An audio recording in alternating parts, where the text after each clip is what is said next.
Assalamualaikum warahmatullahi wabarakatuh. Perkenalkan, saya Kasmawati, MPM 1962-10609 dari kelas 5B. Baiklah, di sini saya ingin menjelaskan sedikit mengenai penyusunan kurikulum tingkat satuan pendidikan atau yang biasa disebut KTSP. Sebelumnya di sini saya ingin menjelaskan mengenai apa itu kurikulum dan apa itu KTSP. Nah, kurikulum adalah seperangkat rencana dan pengaturan mengenai tujuan, isi dan bahan pelajaran, serta cara yang digunakan sebagai pedoman penyelenggaraan kegiatan pembelajaran untuk mencapai tujuan pendidikan tertentu. KTSP adalah kurikulum operasional yang disusun oleh dan dilaksanakan di masing-masing satuan pendidikan. KTSP terdiri dari tujuan pendidikan tingkat satuan pendidikan, struktur dan muatan kurikulum tingkat satuan pendidikan, kalender pendidikan, dan silabus. Nah, selanjutnya mengenai prinsip-prinsip pengembangan kurikulum tingkat satuan pendidikan. KTSP dikembangkan berdasarkan prinsip-prinsip sebagai berikut, yaitu yang pertama berpusat pada potensi, perkembangan, kebutuhan dan kepentingan peserta didik dan lingkungannya. Yang kedua, beragam dan terpadu. Yang ketiga, tanggap terhadap perkembangan ilmu pengetahuan, teknologi, dan seni. Yang keempat, relevan dengan kebutuhan kehidupan. Yang kelima, menyeluruh dan berkesinambungan. Yang keenam, belajar sepanjang hayat. Yang ketujuh, seimbang antara kepentingan nasional dan kepentingan daerah. Nah, selanjutnya itu mengenai acuan operasional penyusunan KTSP.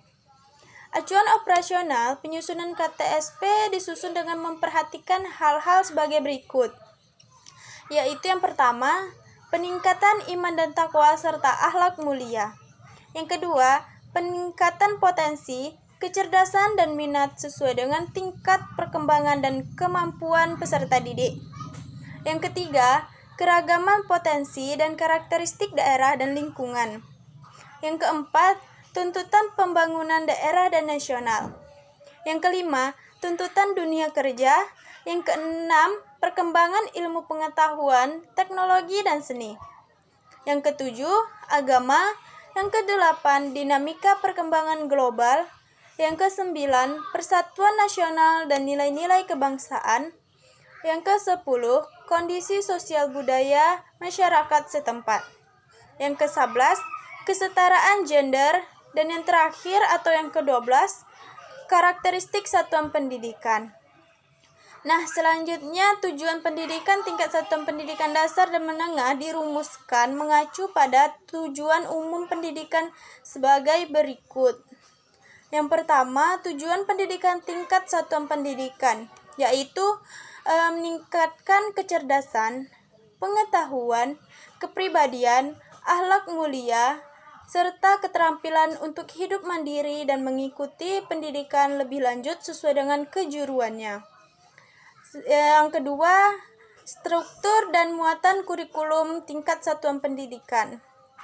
Struktur dan muatan KTSP pada jenjang pendidikan dasar dan menengah yang tertuang dalam standar isi meliputi 5 komponen mata pelajaran, yaitu kelompok mata pelajaran agama dan akhlak mulia, kelompok mata pelajaran kewarganegaraan dan kepribadian, kelompok mata pelajaran ilmu pengetahuan dan teknologi, kelompok mata pelajaran estetika, kelompok mata pelajaran jasmani, olahraga, dan kesehatan.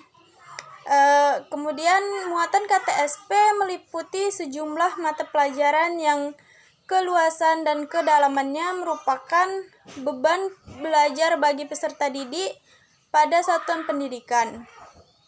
Di samping itu, materi muatan lokal dan kegiatan pengembangan diri termasuk ke dalam isi kurikulum, yaitu mata pelajaran, muatan lokal, kegiatan pengembangan diri, pengaturan beban belajar, ketuntasan belajar, kenaikan kelas dan kelulusan, penjurusan, pendidikan kecakapan hidup, pendidikan dan berbasis keunggulan lokal dan global. Yang ketiga, kalender pendidikan.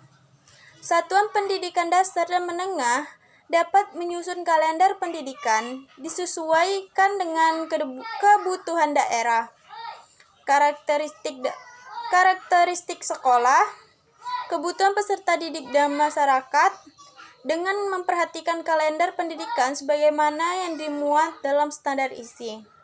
Baiklah, sekian hanya itu yang dapat saya sampaikan. Apabila ada kesalahan kata, saya mohon maaf. Wassalamualaikum warahmatullahi wabarakatuh.